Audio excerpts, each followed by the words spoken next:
नमस्कार मित्रों। आज पुनः मैं आप लोगों के समक्ष उद्यमिता को आरंभ करने के तरीके के ऊपर बातचीत करने के लिए आया हूँ। हम लोग उद्यमिता को तीन तरीके से कर सकते हैं।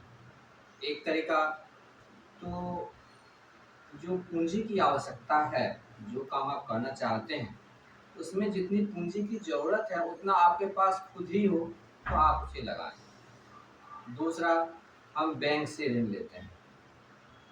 तीसरा वह है जिसका नाम है जैविक उद्यमिता, जिसमें कि हम अपने परिवार के संबंधी के जो पैसे होते हैं या उनका जो सहयोग होता है, अगर कोई दो मित्र हैं, अगर कोई दो संबंधी हैं, वो दोनों एक साथ कोई व्यापार करना चाहते हैं तो लोग मिल करके साथ में आपस में कर सकते हैं। इसे कहते हैं जैविक उद्यमिता।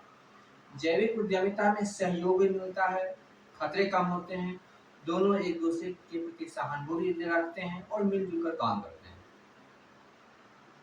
जैविक उद्यमिता को स्पष्ट करने के लिए मैं एक कहानी कहना चाहूँगा। ये कहानी है अयोध्या में रहने वाले सतीराम और रमाकांत की। सतीराम एक शिक्षक थे, मध्यम वर्गीय किसान परिवार में उनका जन्म हुआ। बच्चों को मुफ्त में पढ़ाया करते थे, लेकिन उससे उन्हें संतोष ना हुआ। उन्हें मन हुआ कि कुछ बड़ा करना चाहिए, लेकिन उनके पास पूंजी तो थी नहीं। बड़ी सीधी सी बात है, शिक्षक थे, वो भी फ्री में पढ़ाते थे, तो पैसे उनके पास कितने होते होंगे कि कौन सा व्यापार करें। अब जो जो लोग जैसे होते हैं उनके सर्कल भी उसी प्रकार के होते हैं। ऐसा तो है नहीं कि कोई बहुत गरीब व्यक्ति हो, उसके संपर्क में कोई उसके संबंधी हो या कोई मित्र हो जो बहुत रिच हो और वो उससे सहयोग करे, ऐसा बहुत कम होता है, बहुत कम होता है। तो उनके एक भांजे थे रमाकांत। रमाकांत को टिक्की बनाना बहुत सुंदर आता था। रमाकांत से सतीराम ने बात करी, क्यों ना हम दोनों मिलकर टिक्की बनाने का काम आरंभ करें। रमाकांत ने कहा ठीक है। तो रमाकांत और सतीराम इन दोनों ने मिलकर दिल्ली के पीतमपुरा में एक टिक्की का ठेला लगाया और 2 रुपये टिक्की के हिसाब से उन्होंने बेचना शुरू किया और नाम रखा B2B टिक्की वाला, बिट्टू टिक्की वाला। अब सवाल यह उठता है कि ये बिट्टू टिक्की वाला नाम क्यों रखा? बिट्टू नाम ना रमाकांत का ना सतीराम का, तो ये बिट्टू टिक्की वाला कहाँ से? तो कहानी यह है कि रमाकांत अपने एक मित्र बिट्टू के साथ रकाबगंज गुरुद्वारा जाया करते थे। कुछ दिन तक गए, उसके बाद उनका जो मित्र बिट्टू था उसने जाना बंद कर दिया, लेकिन ये जाते रहे तो लोग इन्हें ही बिट्टू कहने लग गए। अब ये बिट्टू नाम उन्हें उस गुरुद्वारे से ही मिल गया, लोग सब बिट्टू बिट्टू कहने लगे। तो इसी नाम से उन्होंने इस ब्रांड का नाम रख दिया बिट्टू टिक्की वाला, BTW।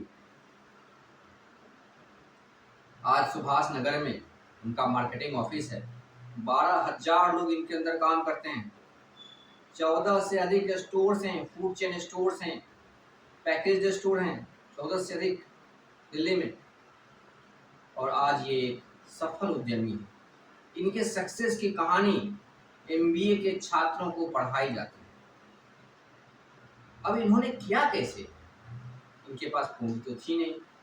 टिक्की का काम उन्होंने आरंभ किया और हर रोज कंज्यूमर के फीडबैक को इंक्लूड करते चले गए। एक ही उनका सूत्र था, कंज्यूमर के फीडबैक को इंक्लूड करते जाना और अपनी सर्विस की, अपने फूड की गुणवत्ता को बढ़ाए चले जाना, स्वाद को बेहतर से बेहतर किए चले जाना। बस इसी के साथ क्रमशः उनकी आय और उनका कस्टमर बेस बढ़ता चला गया और आज धीरे धीरे B2B टिक्की वाला एक बहुत बड़ा ब्रांड हो चुका है, जिसकी ये पढ़ाई होती है। MBA वालों को सीखना पड़ता है, जिनके पास की कुछ भी नहीं था, आज उनके जीवन से जो लोग MBA कर रहे हैं उन्हें सीखना पड़ता है, उनके उद्यमिता के अनुभव को सीखना पड़ता है।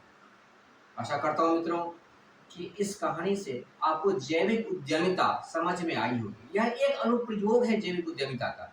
ऐसे कई अनुप्रयोग किए जा सकते हैं। आगे ऐसे और अनुप्रयोग को लेकर मैं आता रहूँगा, जैविक उद्यमिता को स्पष्ट करता रहूँगा। बहुत बहुत धन्यवाद।